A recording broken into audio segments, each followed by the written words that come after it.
Welcome to our channel be simple. இதுவரை நம்ம சேனலை சப்ஸ்கிரைப் பண்ணாதவங்க சப்ஸ்கிரைப் பண்ணுங்கள். மறக்காமல் பக்கத்தில் இருக்கிற பெல் ஐக்கானை கிளிக் பண்ணுங்கள். Welcome back to our channel. இந்த வீடியோவில் நம்ம பார்க்க போகிறது 10th இங்கிலீஷில் யூனிட் 7ல் வரக்கூடிய சப்ளிமெண்ட்ரி ரீடரான எ டிலெமா அப்படிங்கிற லெசன் தான். இந்த லெசனோட ரைட்டரோட நேம் சிலஸ் வியர் மிட்செல். சரி வாங்க இப்போ இந்த லெசனை பற்றி டீட்டெயில்டாக பார்ப்போம். Sales wear Mitchell was a neurologist by profession. He was among the famous physicians of his time and a prolific writer of both scientific and literary works. He is considered the father of neurology as well as a pioneer in scientific medicine. He published more than 25 literary titles, and his medical experience and background enable him to write historical fiction with much psychological insight. The American Academy of Neurology awarded for young researchers is named after him. இந்த கதையின் ஆசிரியரான Sales wear Mitchell என்பவர் நரம்பியல் வல்லுநர் ஆவார். அமெரிக்காவின் சிறந்த மருத்துவரான Sales விஞ்ஞானி, நல்லாசிரியர் மற்றும் கவிஞர் போன்ற பலதரப்பட்ட திறன்களை உடையவர் ஆவார். இவர் நரம்பியல் மருத்துவத்தின் தந்தை என்றும் அழைக்கப்படுகின்றார். இவர் 25க்கும் மேற்பட்ட இலக்கிய படைப்புகளை வெளியிட்டுள்ளார். இளம் ஆராய்ச்சியாளர்களுக்கு அமெரிக்கன் அகாடமி ஆஃப் நியூராலஜி விருது இவரது பெயரால் வழங்கப்பட்டு வருகின்றது.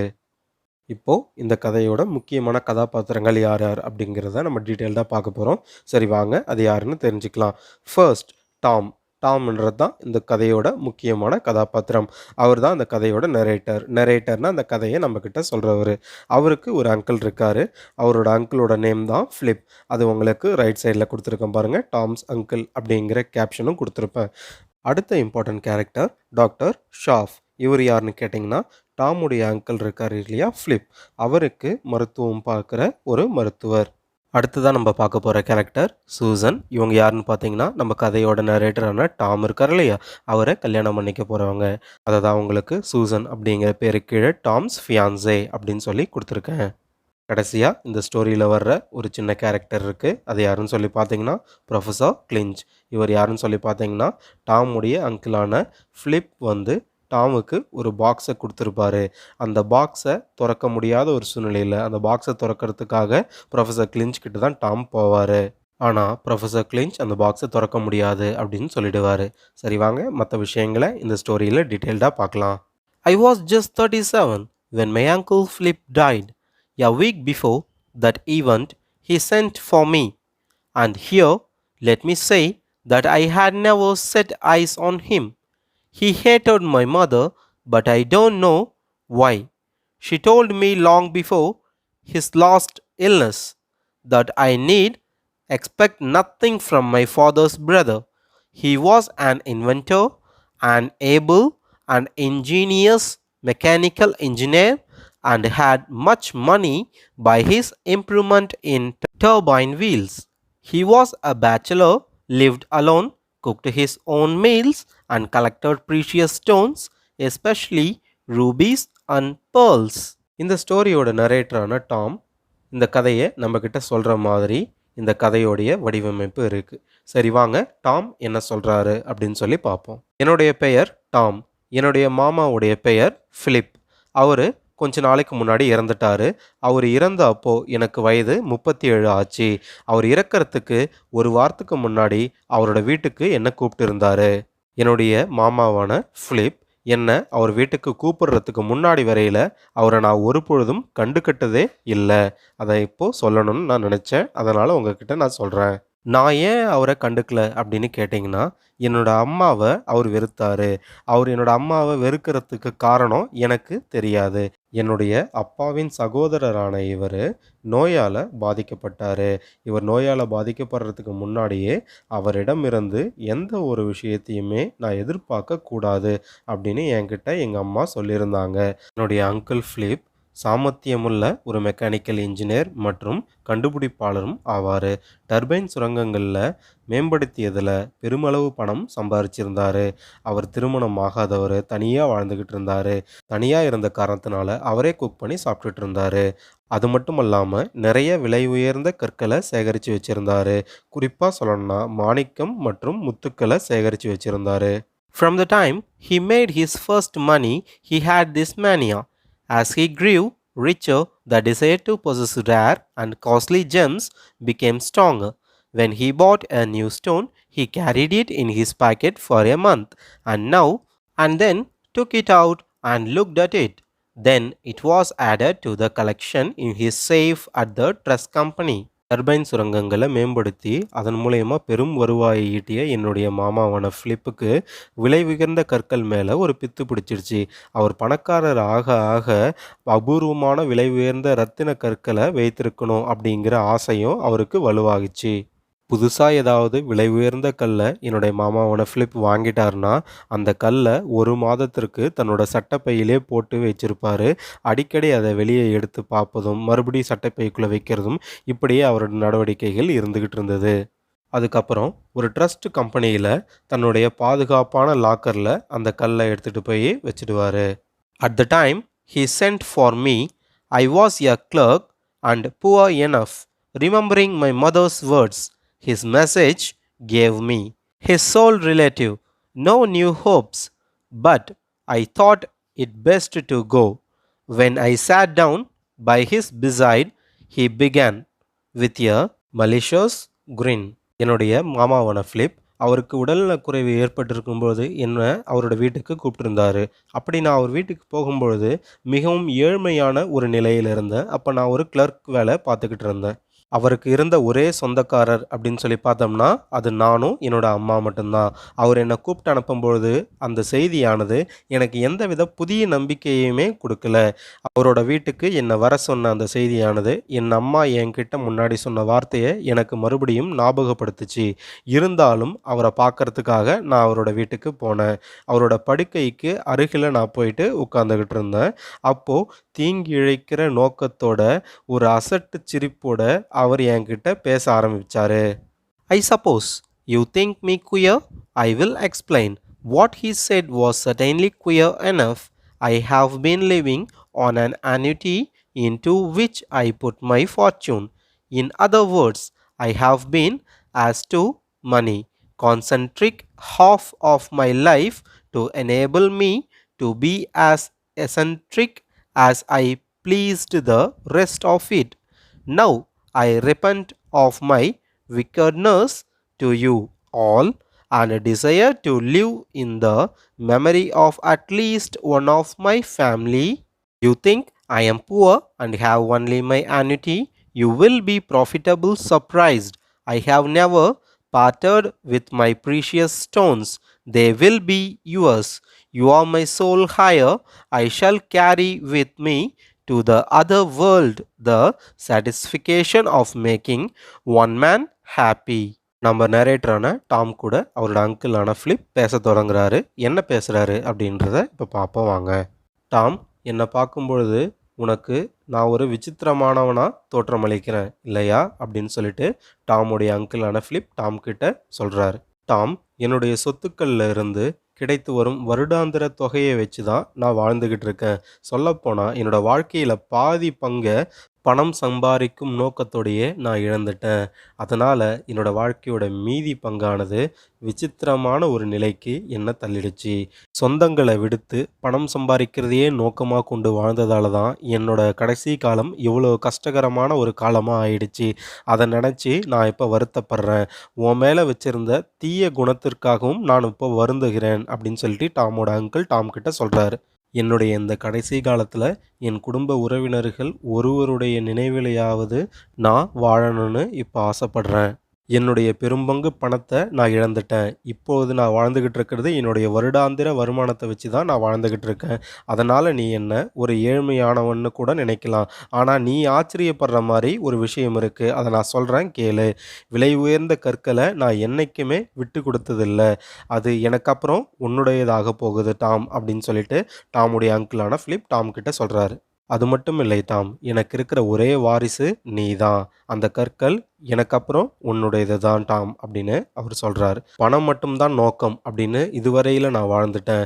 நான் சாகறதுக்கு முன்னாடியாவது ஒரு மனுஷனை சந்தோஷப்படுத்தினேன் அப்படிங்கிற திருப்தியோட சாக நினைக்கிறேன் அப்படின்னு டாமுடைய அங்கிள் டாம் கிட்ட சொல்றாரு. No doubt you have always had expectations and I desire that you should continue to expect my jewels are in my safe. There is nothing else left. When I thanked him, he grinned all over his lean face and said, "You will have to pay for my funeral." I must say that I never looked forward to any expenditure with more pleasure than to what it would cost me to put him away in the earth. As I rose to go, he said, "The rubies are valuable. They are in my safe at the trust company. Before you unlock the box, very careful to read a letter which lies on the top of it, and be sure not to shake the box." I thought this ad, "Don't come back. It won't hasten things." Tom, நான் பணக்காரனா இருக்கிறதுனால என்னால ஏதாவது உனக்கு உதவி கிடைக்கும் அப்படின்னு நீ எப்பயுமே ஒரு எதிர்பார்ப்புல இருந்திருப்ப இல்லையா? அந்த எதிர்பார்ப்ப நீ இன்னும் தொடர வேண்டும். ஏன்னா என்னுடைய அணிகலன்கள் எல்லாமே என்னுடைய பாதுகாப்பு பெட்டகத்துல தான் இருக்கு. அதை தவிர என்கிட்ட வேறு பணம் எதுவுமே கிடையாது அப்படின்னு ஃபிலிப் டாம் கிட்ட சொல்றாரு.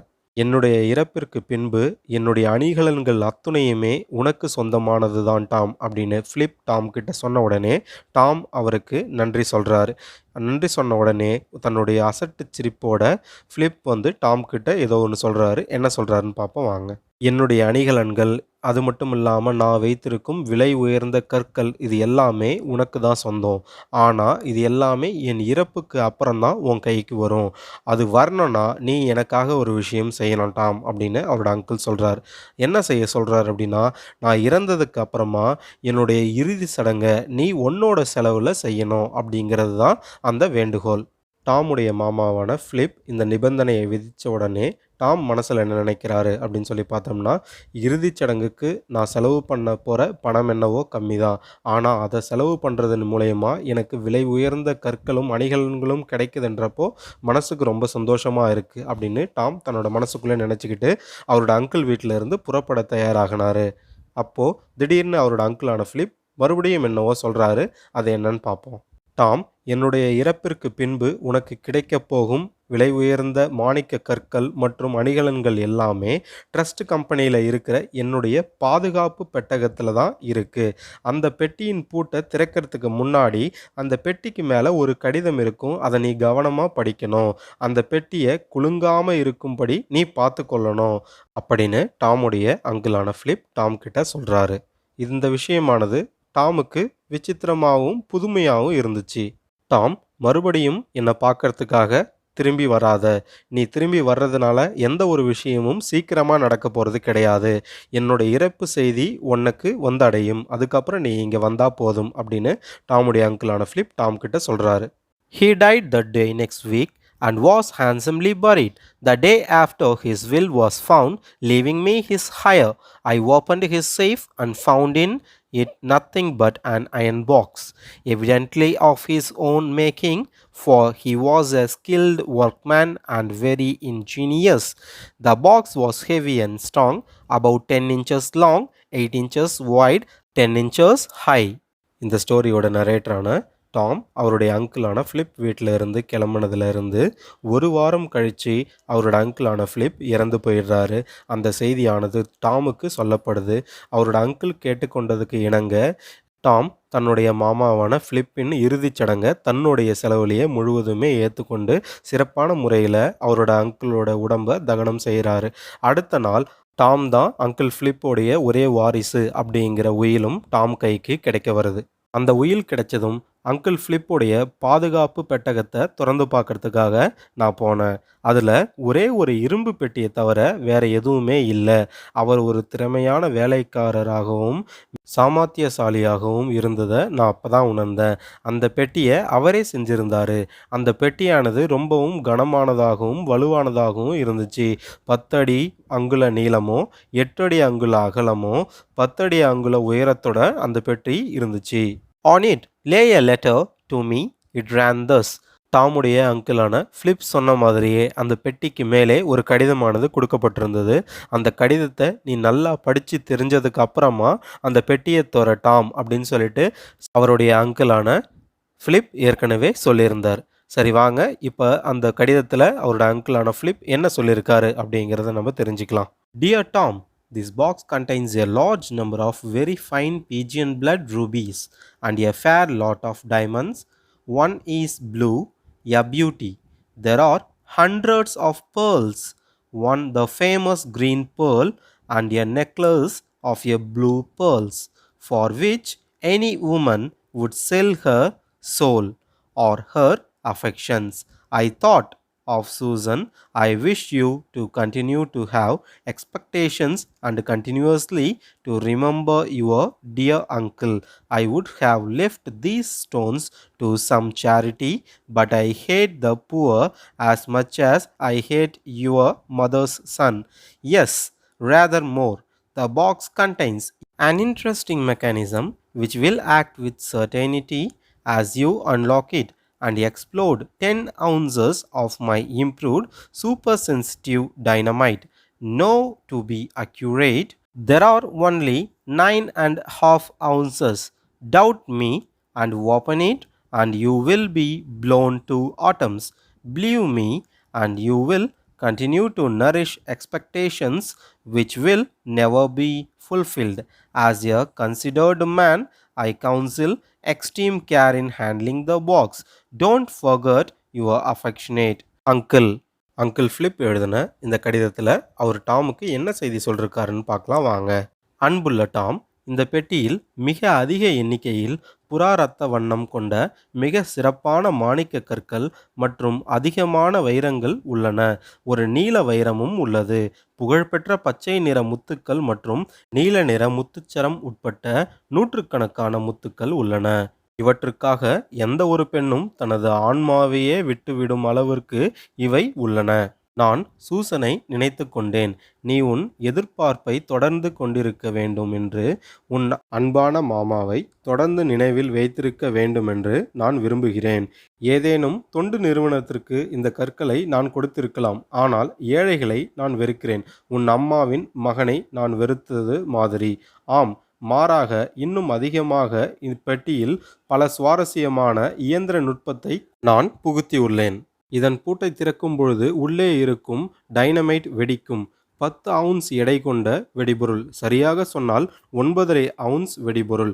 என் மீது சந்தேகப்பட்டு நீ பெட்டியை திறந்தால் நீ அணுக்கள் போல வெடியால் வெடித்து சிதறி விடுவாய். என் மீது நம்பிக்கை வைத்து திறந்தால் நீ தொடர்ந்து உன் எதிர்பார்ப்பை ஒருபோதும் பூர்த்தி செய்ய முடியாத அளவில் வளர்த்து கொள்வாய்.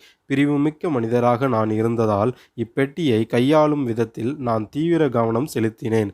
உன் அன்பான என்னை மறவாதே. இப்படிக்கு உன் மாமா.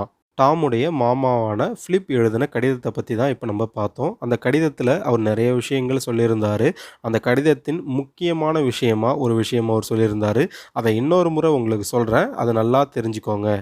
இந்த கதையில் முதல்ல டாமுடைய அங்கிள் டாம் கிட்ட சொல்கிறாரு, நான் இறந்ததுக்கு அப்புறமா என்னுடைய ஃபியூனரலை நீ முடிச்சனா என்னோட சொத்துக்களாக நான் கருதுகிற விலை உயர்ந்த கற்களை ஒரு ட்ரஸ்ட் கம்பெனியில் வச்சுருக்கேன், அதை நீ எடுத்துக்கோ அப்படின்னு சொல்கிறாரு.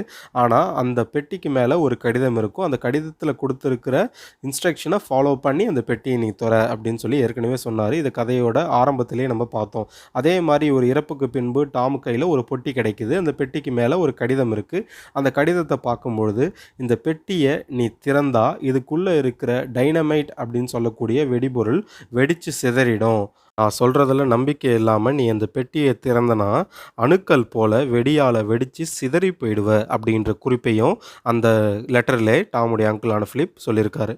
இந்த கடிதத்தை படித்த உடனே மிரண்டு போகிறாரு நம்ம நரேட்டரான டாம். வாங்க அடுத்து என்ன நடக்குதுன்னு நம்ம தெரிஞ்சுக்கலாம். I stood, apparelled the key in my hand. Was it true? Was it a lie? I had spent all my savings on the funeral and was poorer than ever. Remembering the old man's oddity, his malice, his cleverness in mechanic arts, and the patent explosive which had helped to make him rich, I began to feel how very likely it was that he had told the truth in this cruel letter.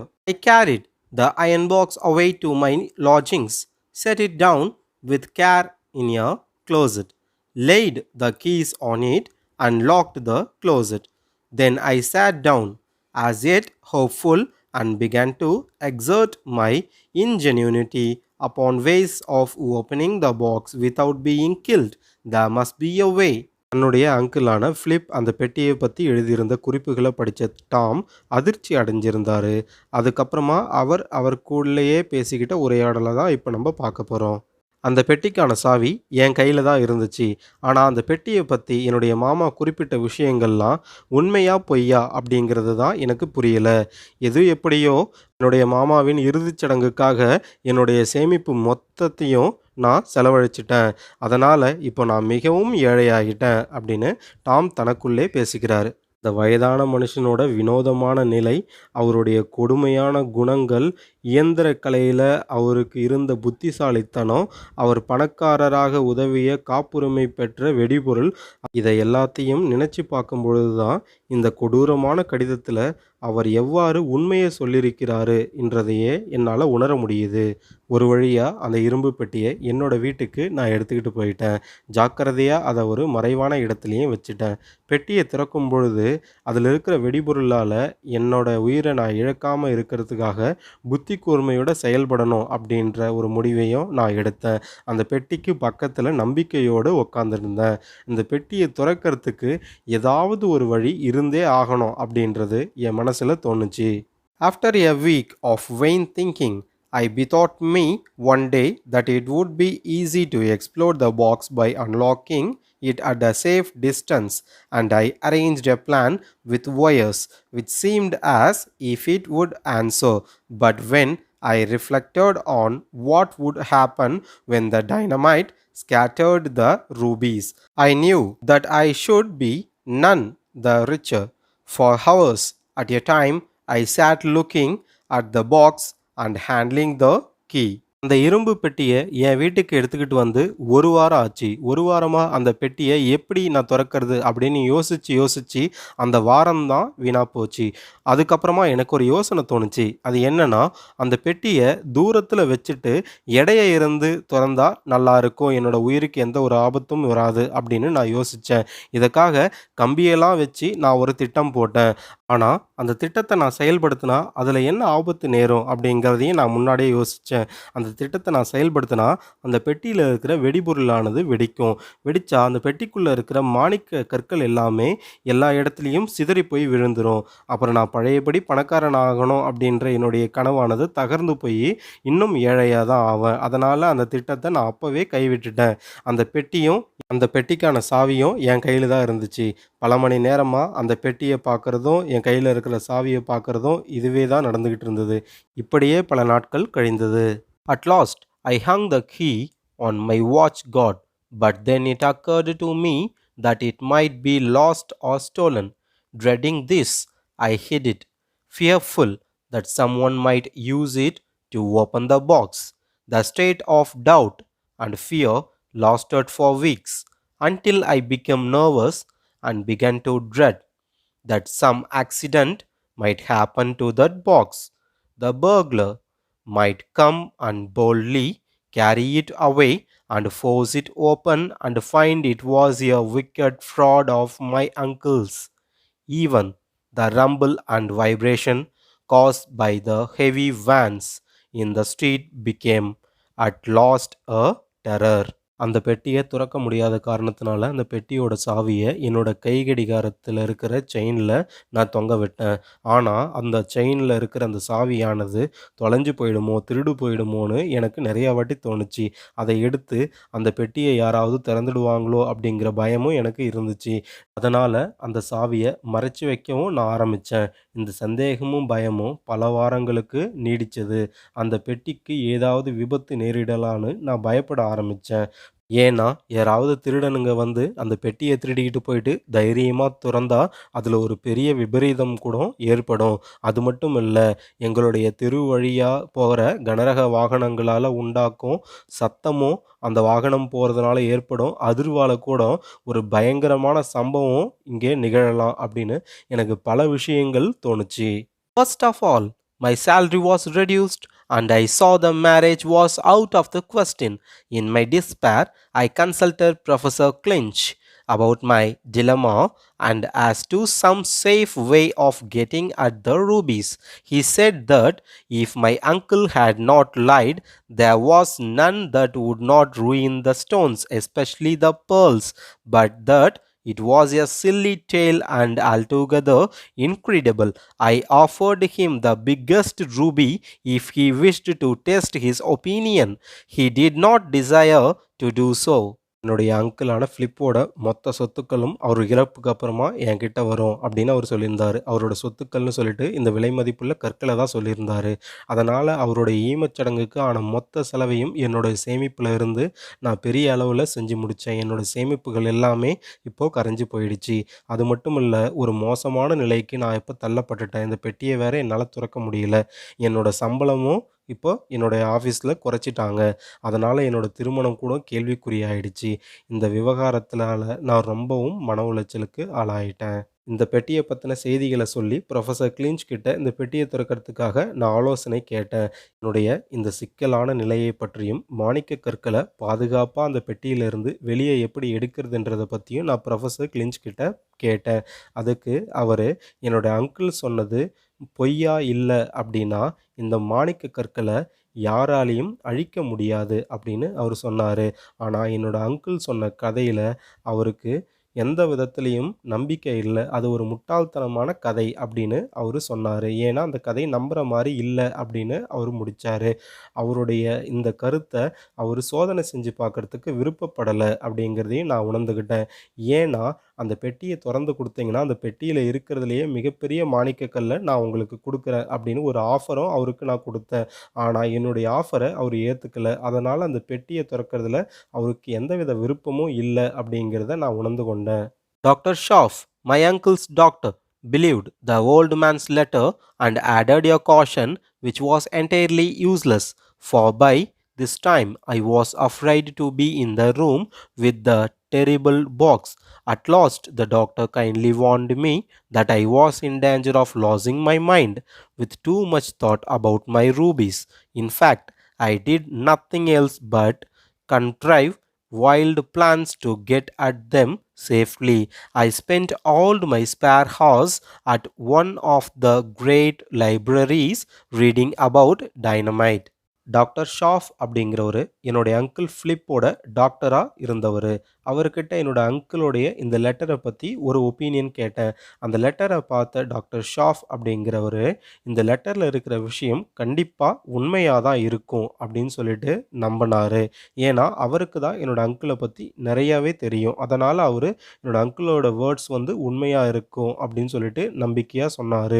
அந்த பயங்கரமான பெட்டியோட ஒரே அறையில் இருக்கேன் அப்படின்னு சொல்லிட்டு doctor shop கிட்ட சொல்லும்பொழுது என்னை எச்சரிக்கவும் செஞ்சார் டாக்டர் ஷாஃப். டாமுடைய மனநிலையை பற்றி டாக்டர் என்ன சொல்கிறாரு அப்படின்னு சொல்லி பார்ப்போம்.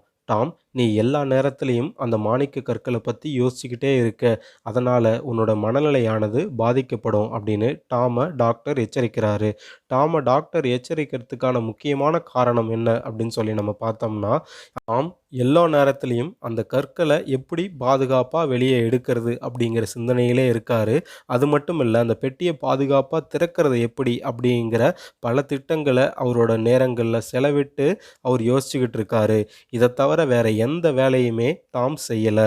அது மட்டும் இல்லாமல் தன்னுடைய ஓய்வு பொழுது அப்படின்னு இருக்கக்கூடிய நேரங்கள்லேயும் தன்னோட நேரத்தை டைனமைட் அப்படின்னு சொல்லக்கூடிய அந்த வெடிபொருளை பற்றி தெரிஞ்சுக்கிறதுக்காக நூலகங்களில் செலவிடுறாரு.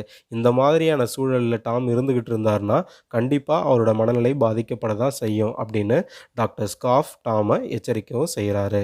Indeed, I talked of it until the library attendants, believing me a lunatic or a dynamite fiend, declined to humor me and spoke to the police. I suspect that for a while I was shadowed as a suspicious and possibly criminal character. I gave up the libraries and becoming more and more fearful, set my precious box on a down pillow for fear of its being shaken. For at this time even the absurd probability of its being disturbed by an earthquake troubled me. I tried to calculate the amount of shake needed to explode my box. Doctor சொன்ன விஷயங்கள் எல்லாமே உண்மைதான். உண்மையிலேயே நூலகத்தில் இருக்கிற பணியாளர்கள்கிட்ட நான் டைனமைட்டை பற்றி பேசும்பொழுதெல்லாம் என்னை பைத்தியக்காரன்னே அவங்க நினைச்சாங்க. அது மட்டும் இல்லை, வெடிபொருள் ஆர்வலர் அப்படின்னு சொல்லிட்டு என்னை பற்றி போலீஸ்காரங்க கிட்டேயும் சொல்லிட்டாங்க. சில நேரங்களில் சந்தேகத்துக்கிடமானவனாகவும் ஒரு குற்றவாளியை போலவும் நான் கண்காணிக்கப்பட்டேன். இதனால் நூலகங்களுக்கு போகிறதையே நான் நிறுத்திட்டேன். அதிகமாக பயப்பட ஆரம்பித்தேன். அந்த பெட்டியை என் தலையணைக்கு கீழே வைத்து நான் பாதுகாப்பாக பிடிச்சுக்கிட்டேன். ஏன்னா நில அதிர்வு ஏற்பட்டா கூட அந்த பெட்டி வெடிச்சிருமோ அப்படிங்கிற பயம் எனக்குள்ள மேலோங்கி இருந்தது. இந்த பெட்டியானது எந்த அளவு அதிர்வு ஏற்பட்டா வெடிக்கும் அப்படிங்கிற விஷயங்களை கூட நான் கணக்கு செய்ய முயற்சி செஞ்சுருக்கேன். The old doctor, when I saw him again, begged me to give up all thought of the matter, and as I felt how completely I was the slave of one despotic idea, I tried to take the good advice thus given me. அந்த வயதான டாக்டரை நான் மீண்டும் ஒரு முறை பார்த்தபொழுது இந்த பெட்டியை பற்றின சிந்தனைகளை விட்டுவிடும்படி அவர் என்னை கேட்டுக்கொண்டாரு. ஏன்னா இந்த பெட்டியை பற்றின சிந்தனைக்கு நான் முற்றிலும் அடிமையாகிவிட்டதையே நான் அவர் சொன்னதுக்கு அப்புறம் தான் உணர்ந்தேன். அதனால் டாக்டருடைய இந்த நல்ல அறிவுரையை நான் கேட்டுக்கொள்ளணும் அப்படின்னு சொல்லிட்டு விருப்பப்பட்டேன். Unhappily, I found soon after between the leaves of my uncle's Bible a numbered list of the stones which their cost and much beside.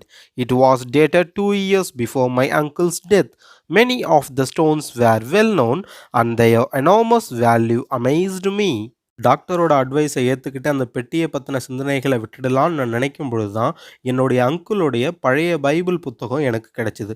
அந்த புத்தகத்தை ஆய்வு செஞ்சு பார்க்கும் பொழுது அந்த புத்தகங்களில் இருக்கிற பக்கங்களுக்கு நடுவே அந்த விலை மதிப்புடைய கற்களுடைய எண்ணிக்கை மற்றும் அந்த கற்களுடைய மதிப்பு போன்ற விவரங்கள் எல்லாமே அந்த புத்தகத்தில் என்னுடைய மாமா எழுதி வச்சிருக்கிறத என்னால் பார்க்க முடிஞ்சிச்சு. அந்த புத்தகங்களில் இருக்கிற குறிப்புகள் எல்லாமே என்னுடைய மாமாவால் அவருடைய இறப்புக்கு 2 ஆண்டுக்கு முன்னாடி எழுதப்பட்டவையாக இருந்துச்சு. அந்த குறிப்பை பார்க்கும்பொழுது அதில் பெரும்பாலான கற்கள் மிகவும் புகழ்பெற்ற கற்களாகவும் இருந்தது. அந்த கற்களுடைய அளவு கடந்த மதிப்பு என்னை திகைக்க வச்சுது. Several of the rubies were described with care and curious histories of them were given in detail. One was said to be the famous Sunset Ruby, which has belonged to the Empress Queen Maria Theresa. One was called the Blood Ruby, was not as was explained because of the color, but on account of the murders it had occasioned. Now, as I read, it seemed again to threaten death. என்னுடைய அங்குளுடைய குறிப்பில் இருந்து அவர் அந்த பெட்டியில் வச்சிருக்கிற விலை மதிப்புடைய கற்களுடைய விவரங்களை நான் தெரிஞ்சுக்கிட்டேன். அதில் நிறைய மாணிக்க கற்கள் அதன் வரலாறுகளையும் அவர் குறிப்பிட்டு விளக்கமாக எழுதியிருந்தார். அதில் குறிப்பாக சன்செட் ரூபி அப்படின்னு சொல்லக்கூடிய ஒரு கல்லானது அரசி மரிய தெரேசாவுக்கு சொந்தமானது அப்படின்ற குறிப்பும் அதில் இருந்துச்சு. அந்த பைபிளில் இருந்த அடுத்த குறிப்பில் பிளட் ரூபியை பற்றி என்னோட மாமா குறிப்பிட்டிருந்தார். அந்த ரூபியின் பெயர் காரணத்தையும் விளக்கமாக அவர் எழுதியிருந்தார். அந்த ரூபியோட பெயர் காரணம் என்ன அப்படின்னு சொல்லி பார்த்தீங்கன்னா, பிளட் ரூபி அப்படின்னு சொல்லக்கூடிய அந்த மாணிக்கக்கல்லை தனக்கு சொந்தமாக்கிறதுக்கு நிறைய பேர் முயற்சி செஞ்சாங்க. அந்த முயற்சியில் பல கொலைகளும் அரங்கேறியது. அந்த கொலைகளின் காரணமாக தான் அந்த மாணிக்கக்கல்லுக்கு பிளட் ரூபி அப்படிங்கிற பெயரே ஏற்பட்டதாகவும் என்னுடைய மாமா அவரோட குறிப்பில் எழுதியிருந்தார். இதை படிக்க எனக்கு மரண அச்சுறுத்தல் விடுத்தது போல தோணுச்சு. The pearls were described with care as an unequal collection. Concerning 2 of them, my uncle had written what I might call biographies, for indeed they seemed to have done much evil and some good. One, a black pearl, was mentioned in an old bill of sale as she, which seemed queer to me. முத்துக்களை சேகரித்த என்னுடைய மாமா அந்த முத்துக்களை பற்றின விவரங்களையும் குறிப்புகளையும் தெளிவாக எழுதியிருந்தார். அந்த முத்துக்கள் சேகரிப்பானது என்னை பொறுத்தளவில் ஈடு இணையற்ற சேகரிப்பாக எனக்கு தோணுச்சு. என்னுடைய மாமா முத்துக்கள பத்தி எழுதி வச்சிருந்த குறிப்புகள படிக்கும்பொழுது, அது முத்துக்களுக்கான குறிப்பை போன்று எனக்கு தோணல. அந்த முத்துக்களுடைய சுயசரிதை போன்றே எனக்கு தோணுச்சு. உண்மையில் சில முத்துக்கள் கேடுகளை விளைவிப்பதாகவும், சிலவை நல்லவையாகவும் இருந்தது. ஒரு கருப்பு முத்து ஒண்ணு அந்த லிஸ்ட்ல இருந்துச்சு. அந்த முத்தோட பேரு அவல் அப்படின்னு அவர் குறிப்பிட்டிருந்தாரு. அந்த ஒரு விஷயம் தான் எனக்கு வியப்பை ஏற்படுத்தியது. It was maddening. Here, guarded by a vision of sudden death, was wealth. Beyond the dreams of avarice, I am not a clever or ingenious man. I know little beyond how to keep a ledger, and so I was, and am, no doubt, absurd about many of my notions as to how to solve this riddle. அந்த பெட்டியில இருக்கிற கற்கள் மற்றும் அந்த கற்களுடைய மதிப்பை பற்றி நெறைய விஷயங்கள நான் தெரிஞ்சுக்கிட்டேன். ஆனா, அந்த கற்கள் எனக்கு சொந்தமான கற்களா என்னால ஆக்கிக் கொள்ள முடியல. அந்த விஷயமே எனக்கு எரிச்சல் ஊட்டிக் கொண்டே இருந்தது. என்ன பொறுத்தவரையில சொத்து என்பது என்னுடைய மாமாவான பிலிப்பின் மரணத்திற்கு பின்பு தான் எனக்கு கிடைக்க இருந்தது. ஆனா, அவருடைய மரணத்திற்கு பின்பு அந்த சொத்தானது இன்னும் அவருடைய சொத்தாவே பாதுகாக்கப்பட்டு கொண்டு இருக்கின்றது. அப்படிங்கிற விஷயம் மட்டும் எனக்கு தெளிவா தெரியுது. நான் ஒண்ணும் பெரிய புத்திசாலியோ அல்லது சாமர்த்தியசாலியோ கிடையாது. என்னுடைய ஆஃபீஸ்ல பேரேடு அதாவது லெட்ஜர எப்படி பராமரிப்பது அப்படின்றது மட்டும் தான் எனக்கு தெரிஞ்சிருந்தது. அத தவிர எனக்கு பெரிய அளவுல வேற எந்த விஷயமுமே தெரியாது. இந்த பெட்டியை எப்படி திறக்கிறது அப்படிங்கிற அந்த புதிருக்கு எவ்வாறு தீர்வு காண்பது என்பது எனக்கு புரியாத ஒரு விஷயமா இன்றளவிலும் இருந்துகிட்டு இருக்கு. At one time, I thought of finding a man who would take the risk of unlocking the box. But what right had I to subject anyone else to the trial I dare not face? I could easily drop the box from a height somewhere, and if it did not explode, could then safely unlock it. But if it did blow up when it fell, goodbye to my rubies, mine indeed. I was rich and I was not. I grew thin and morbid and so miserable that I at last carried my troubles to my father confessor. He thought it simply a cruel jest of my uncle's, but was not so eager for another world as to be willing to open my box. இந்த பெட்டியை எப்படி திறக்கிறதுன்னு நான் பல சமயம் யோசிக்கும்பொழுது, எனக்கு ஒரு சில சமயம் இந்த யோசனை வந்திருக்கு. என்னன்னா, அந்த பெட்டிய தொறக்கும்போது உயிரே போயிடும் அப்படிங்கிற விஷயம் தெரிஞ்சும், யாராவது அந்த பெட்டிய திறக்க முன் வந்தாங்கன்னா, அவங்கள வச்சு அந்த பெட்டிய தொறந்துடலாம் அப்படின்னு நான் பல முறையில பிளான் போட்டிருக்கேன். நானே செய்ய முடியாது அப்படின்னு விலகி இருக்கிற ஒரு செயல, வேற ஒருத்தவங்க மூலியமா செய்யறதுக்கு என்னோட மனசானது இடம் குடுக்கல. அதனால அப்படியாப்பட்ட ஒரு செயல செய்யறதுக்கு நான் முன்வரல. இதை தவிர எனக்கு வேறு ஒரு சில யோசனைகளும் இருந்துச்சு. அது என்னன்னு சொல்லி பார்த்தீங்கன்னா, ஏதாவது ஒரு உயரமான இடத்துக்கு அந்த பெட்டிய எடுத்துக்கிட்டு போயிட்டு, மேல இருந்து கீழ போட்டு, அந்த பெட்டி வெடிக்கல அப்டின்னா, அந்த பெட்டிய பாதுகாப்பா திறந்துடலாம் அப்டிங்கிற யோசனையும் எனக்கு வந்துச்சு. ஒருவேள உயரமான இடத்துல இருந்து கீழ போடும்பொழுது, அந்த பெட்டி வெடிச்சு போச்சுன்னா, அதுல இருக்கிற மாணிக்க கற்களும் எனக்கு கிடைக்காம போயிடும். உண்மையிலேயே அந்த கற்கள் எனக்கு சொந்தமானவை. அத நான் இழக்க விரும்பல. உண்மையிலேயே நான் பணக்காரன் தான். அந்த பெட்டி என்கிட்ட இருக்கிற வரையில. ஆனா, ஒரு பணக்காரன போல என்னால வாழ முடியல. நான் பார்க்கறதுக்கு ரொம்ப மெலிந்து போயிட்டு, ஆரோக்கியம் இல்லாம, பரிதாபத்துக்கு உரியவன போல ஒரு தோற்றத்தோட இருந்துகிட்டு இருக்கேன். இந்த பிரச்சனைக்கு தீர்வு காணணும் அப்படின்னு சொல்லிட்டு, எனக்கு தெரிஞ்ச பாதிரியாரிடம் நான் போனேன். அவர் என்ன சொன்னாருன்னா, "என்னுடைய அங்கிளோட கொடூரமான நகைச்சுவை தான் நீ சொல்ற விஷயம் எல்லாமே" அப்படின்னு சொல்லிட்டு நான் சொன்ன விஷயத்த அவர் நம்பவே இல்ல. அது மட்டும் இல்லாம இந்த பெட்டிய திறக்கறதுக்கும் அவர் விருப்பப்படல. He too counseled me to cease thinking about it. Good heavens, I dreamt about it. Not to think about it was impossible. Neither my own thought, nor science, nor religion had been able to assist me. அந்த பாதிரியார் கூட என்கிட்ட என்ன சொன்னாருன்னா, "இந்த பெட்டியை பத்தின நினைப்ப நீ இத்தோட விட்டுடு" அப்படின்னு சொல்லிட்டு எனக்கு ஆலோசனை சொன்னாரு. அந்த டாக்டர போலவே இவரும் அந்த பெட்டிய பத்தி சிந்தனைய விட்டுடும்படி என்ன கேட்டுக்கிட்டாரு. ஆனா அந்த பெட்டிய பத்தி என்னால நினைக்காம இருக்க முடியல. என்னோட சொந்த சிந்தனையோ, அறிவியலோ, மதமோ எனக்கு உதவப் போவதில்ல. ஆனா அந்த பெட்டியில இருக்கிற கற்கள் தான் எனக்கு உதவியா இருக்கப் போகுது. அதனால அத பத்தின சிந்தனைய என்னால விட்டுவிட முடியல. 2 years have gone by, and I am one of the richest men in the city and have no more money than will keep me alive. இந்த பெட்டியானது என் கைக்கு வந்து 2 வருஷம் ஆயிடுச்சு. இந்த நகரத்திலேயே பெரும் பணக்காரர்கள்ல நானும் ஒருவன். ஆனா, நான் உயிரோட வாழ்ந்து கொண்டிருப்பத விட வேறு எந்த பணமும் என் கையில இல்ல. Susan said I was half cracked like Uncle Philip and broke off her engagement.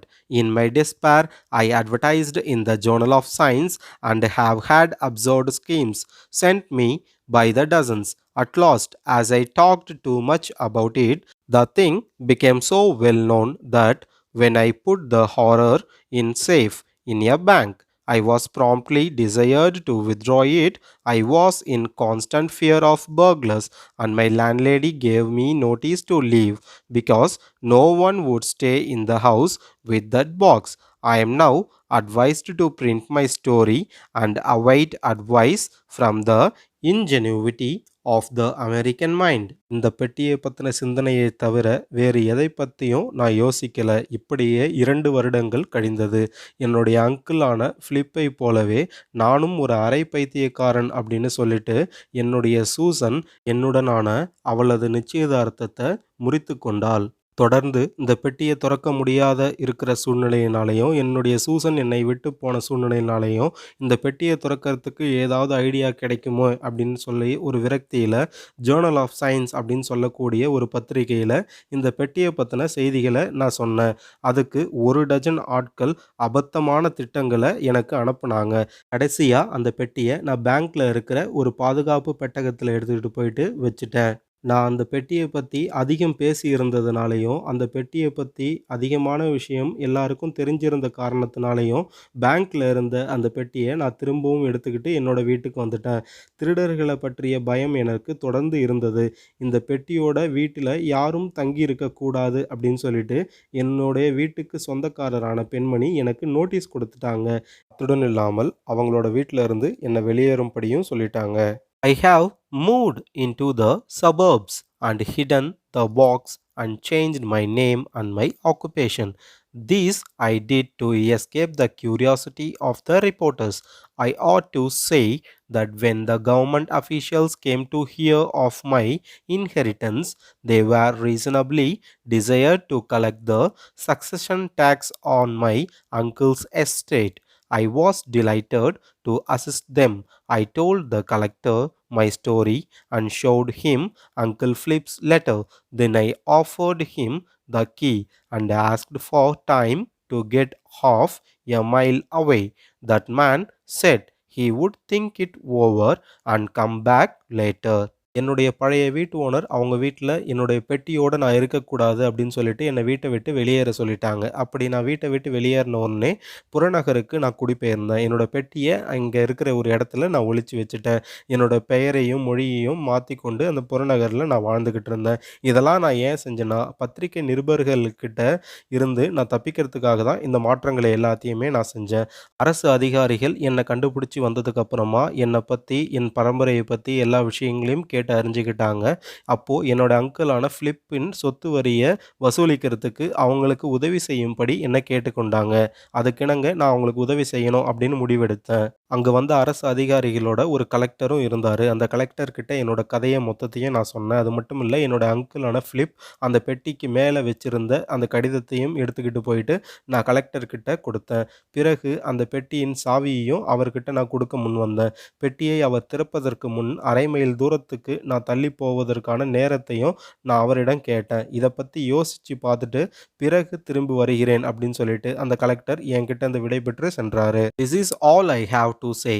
I have made a will and left my rubies and pearls to the Society of the Preservation of Human Vivisection.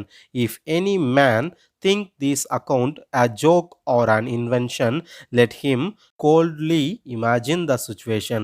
Give an iron box known to contain wealth and to contain dynamite, arranged to explode when the key is used to unlock it. What would any sane man do? What would he advise? உங்களுக்கு display ஆகிருக்கிறதுல first பேராகிராஃபில் இருக்கிற 4th லைனோடைய first word பார்த்தீங்கன்னா vivisection அப்படின்னு சொல்லக்கூடிய word உங்களுக்கு வந்திருக்கும். அந்த வேர்டுடைய Tamil meaning சொல்கிறேன், அப்போ தான் இந்த பேசேஜ் உங்களுக்கு புரியும்.